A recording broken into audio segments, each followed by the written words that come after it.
যদি আমাকে আপনারা ফাঁসি দেন দিতেও পারেন, গুলি করেন করতে পারেন, আমার কণ্ঠ বন্ধ করে দেন দিতে পারেন, আমি আল্লাহর জাতে পাকের কসম, যে আল্লাহ তাআলার হাতে আমার প্রাণ, ওই আল্লাহর জাতে পাকের কসম করে বলি, কোরআন হাতে নিয়ে বলি, দেশি পীর বিদেশি পীর, ছোট পীর বড় পীর, পৃথিবীর কোন পীরের ক্ষমতা নাই একটা মানুষকে জাহান্নাম থেকে নাজাত দেওয়া। এগুলি হলো ধর্মের নামে ব্যবসা। জোরে বলুন ঠিক না? এই ধর্মীয় আবেগ দিয়া, এই ধর্মীয় আবেগ দিয়া মানুষের কাছ থেকে রীতিমতো ব্যবসার একটা ফন্দি ফিকির বেঁচে গিয়েছে। বিশ্বনবী তার কন্যা ফাতেমাকে বলেছে, ফাতেমা নেক আমল করো, মুহাম্মদ সাল্লাল্লাহু আলাইহি ওয়াসাল্লাম কন্যা বলে তোমাকে খাতির করা হবে না। বন্ধুরা আমার, আপনারা আয়াতুল কুরসি পড়েন না? কিয়ামতের ময়দানে কে সুপারিশ করবে? কে সুপারিশ করবে? মুহাম্মদ সাল্লাল্লাহু আলাইহি ওয়াসাল্লামকে আল্লাহ অনুমতি দেবেন, তিনি সুপারিশ করবেন। আর কি মানুষ, কোথায় গেছে মানুষের আকীদা, কোথায় চলে গেছে মানুষের ঈমান। আল্লাহ তাআলা সব গুনাহ পছন্দ করেন, কিন্তু শিরকের গুনাহ আল্লাহ বরদাস্ত করেন না।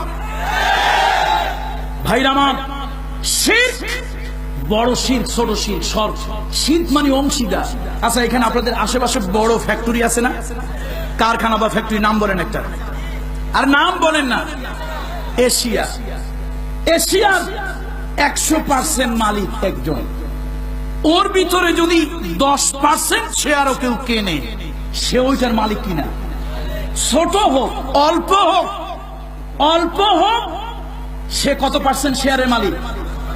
যদি 5% কেনে, তাও সে শেয়ার অংশীদার। কথা ঠিক কিনা?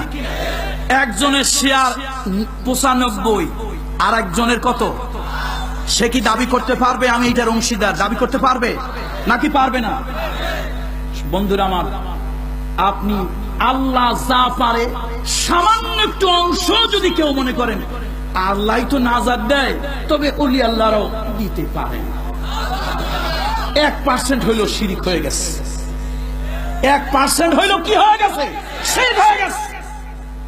মনে রাখবেন, সব পাগলামি ভালো, কিন্তু শিরকের পাগলামি ভালো না। কিয়ামতের জাহান্নাম বড়ই ভয়াবহ, জাহান্নাম বড়ই ভয়াবহ। যেই নবীর আগের জীবনের গুনাহ নাই, যেই নবীর পরের জীবনের গুনাহ নাই, আল্লাহ মাফ করে দিয়েছেন, ঘোষণা দিয়েছেন। সেই নবী সকাল সন্ধ্যায় চোখের পানি ছেড়ে অথবা আসবে গিয়ে আল্লাহর কাছে দোয়া করতেন, আল্লাহুম্মা হাসিবনি হিসাবান ইয়াসীরা, আল্লাহুম্মা হাসিবনি হিসাবান ইয়াসীরা, আল্লাহুম্মা আজিরনা মিনান নার। তাহলে মুহাম্মদ সাল্লাল্লাহু আলাইহি ওয়াসাল্লামের কোনো গুনাহ ছিল? নাউযুবিল্লাহি মিন যালিক।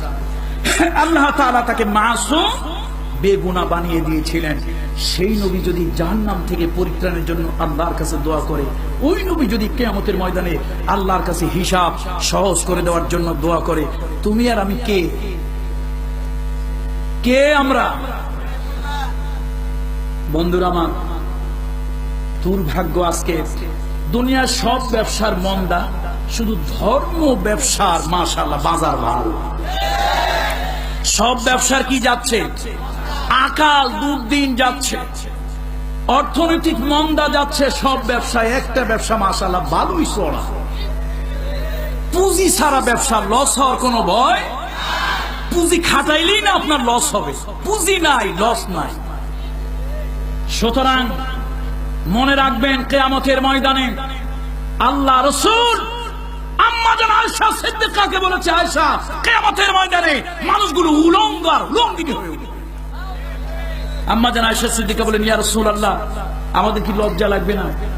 আল্লাহর নবী বললেন, আয়েশা শুনে নাও, আয়েশা কিয়ামতের ময়দানে মানুষের মাথার উপরে সূর্য থাকবে, সূর্যের কিরণে মানুষের ঘিলুগুলো নাক এবং কান দিয়া গলে গলে পড়বে। ময়দানে মহাশরে মানুষগুলি পানি পানি বলে চিৎকার করে করে কাঁদবে, আর মানুষেরা বলতে থাকবে, আইনাল মাফার, আইনাল মাফার, আইনাল মাফার। পালাবো কোথায়, যাব কোথায়, ভাগবো কোথায় বলতে থাকবে। আল্লাহ তাআলা জানিয়ে দেবেন, কাল্লা লা ওয়াজারা ইলা রাব্বিকা ইয়াউমা ইযিনিল মুস্তাকার। ভাগবার কোনো জায়গা নাই, পালাবার কোনো জায়গা নাই, লুকাবার কোনো জায়গা নাই। যেদিকেই তুমি যাও আল্লাহ তাআলা তোমাকে বেষ্টন করে আছে। ও আয়েশা, কেউ কারো লজ্জাস্থানের দিকে তাকানোরই তো হুঁশ থাকবে না। ভাইরা, বুকে হাত দিয়ে আপনার আল্লাহর কসম করে বলেন, আল্লাহ কসম করে বলেন বুকে হাত দিয়ে, এই যে কিয়ামতের ময়দানে স্বামী তার স্ত্রীকে চিনবে না, স্ত্রী তার স্বামীকে চিনবে না, এই ওয়াজ কি শুনছেন না কি শোনেন না? নবীরা কিয়ামতের দিন কি বলবে? আচ্ছা, তাহলে নবীদের মূল্য কদর বেশি না পীর ওলিদের মূল্য কদর বেশি? তাহলে আল্লাহ কি আপনার সামান্য জ্ঞান দেয় নাই? নবীরা যদি নাফসি নাফসি বলে, ওই দেশি পীর বিদেশি পীর ওই ব্যাপারীর খবর থাকবে কেমনে? ও তো রীতিমতো ধর্ম ব্যাপারী, ধর্মীয় আবেগ দিয়ে মানুষের কাছ থেকে কিছু ধান্দার ফায়দা। এই জন্য বলি, আল্লাহ তাআলা এর থেকে আমাদেরকে হেফাজত করুন, আল্লাহ তাআলা এর থেকে আমাদেরকে হেদায়েত করুন। বন্ধুরা আমার, কিয়ামতের ময়দানে কঠিন মুসিবত থেকে বাঁচার জন্য আল্লাহ শিখাই দিয়েছেন করুণাময় গোলাম যারা হবে তাদের 4 নম্বরের গুণ। আল্লাহর গোলাম যারা হবে তাদের কয় নম্বর গুণ? 4 নম্বর গুণ। তারা চোখের পানি ছেড়ে দিয়ে কাঁদবে, আল্লাহ জাহান্নাম বড়ই ভয়াবহ, জাহান্নাম বড়ই ভয়াবহ, আল্লাহ ওই জাহান্নাম থেকে আমাকে বাঁচাও, আল্লাহ জাহান্নাম থেকে আমাকে বাঁচাও। যদি সত্যি ভয়াবহ না হতো আল্লাহকে এই যে শিক্ষা দিতেন।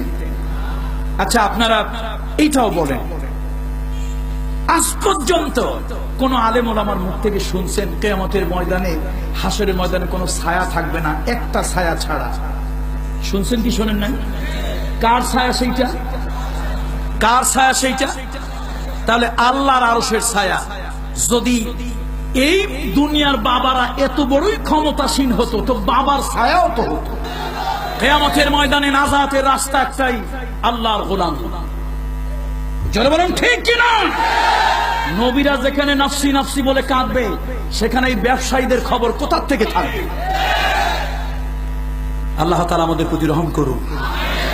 মুহাম্মদ সাল্লাল্লাহু আলাইহি ওয়াসাল্লামের কোনো গুনাহ ছিল না, আগেরও নাই পরেরও নাই। আল্লাহ তাআলা তাকে মাসুম বেগুনাহ ঘোষণা দিয়েছিলেন। সেই নবী যদি কাঁদতে পারেন, সাইয়্যিদুনা আবু বকর সিদ্দিক যদি কাঁদতে পারেন, ওসমান জিন্নুরাইন যদি কাঁদতে পারেন, আলী রাদিয়াল্লাহু তাআলা আনহু কাররামাল্লাহু ওয়াজহাহু তিনি যদি কাঁদতে পারেন, তাবেঈরা তাবেঈরা যদি কাঁদতে পারেন, আল্লাহর ওলিরা যদি সিজদায় পড়ে কাঁদতে পারেন, তাহলে তুমি নাজাত দেওয়ার কে? এই কথাগুলি বলে মানুষকে এই আখির যুগে কিছু দজ্জাল বের হয়েছে। এগুলা পীর নামক দজ্জাল। এগুলা কি পীর নামক কি? জোরে বলেন। ওমা আলাইনা ইল্লাল বালাগ, বলার দায়িত্ব আমার, বলে গেলাম। কিয়ামতের ময়দানে আল্লাহর আদালতে দেখা হবে ইনশাআল্লাহ, আল্লাহর আদালতে দেখা হবে, কিয়ামতের ময়দানে দেখা হবে ইনশাআল্লাহ। আল্লাহর বিচারের আদালতে আল্লাহ তাআলার কাছে আসামি যেন না হয়। শেরশাহ কলোনি মাঠে হাজার জনতার উপস্থিতি হয়েছিল, তুমি শরীয়তের কথা, হকের কথা কেন বলো? বলার দায়িত্ব বলে গেলাম। মানা না মানা আপনার, আলোচনা করেন, সমালোচনা করেন, রাগ হন, রক্তে কলিজায় জলে জ্বলুক। কিয়ামতের ময়দানে যদি আল্লাহ আমাকে হকের উপরে রাখে, আপনি আমার কথা মানতে বাধ্য হবেন। আর আপনাকে যদি হকের উপরে আল্লাহ রাখে, আপনার কথা মানতে আমি বাধ্য হব। আমি যা কিছু বললাম কোরআন এবং সুন্নাহ থেকেই বললাম। বন্ধুরা আমার,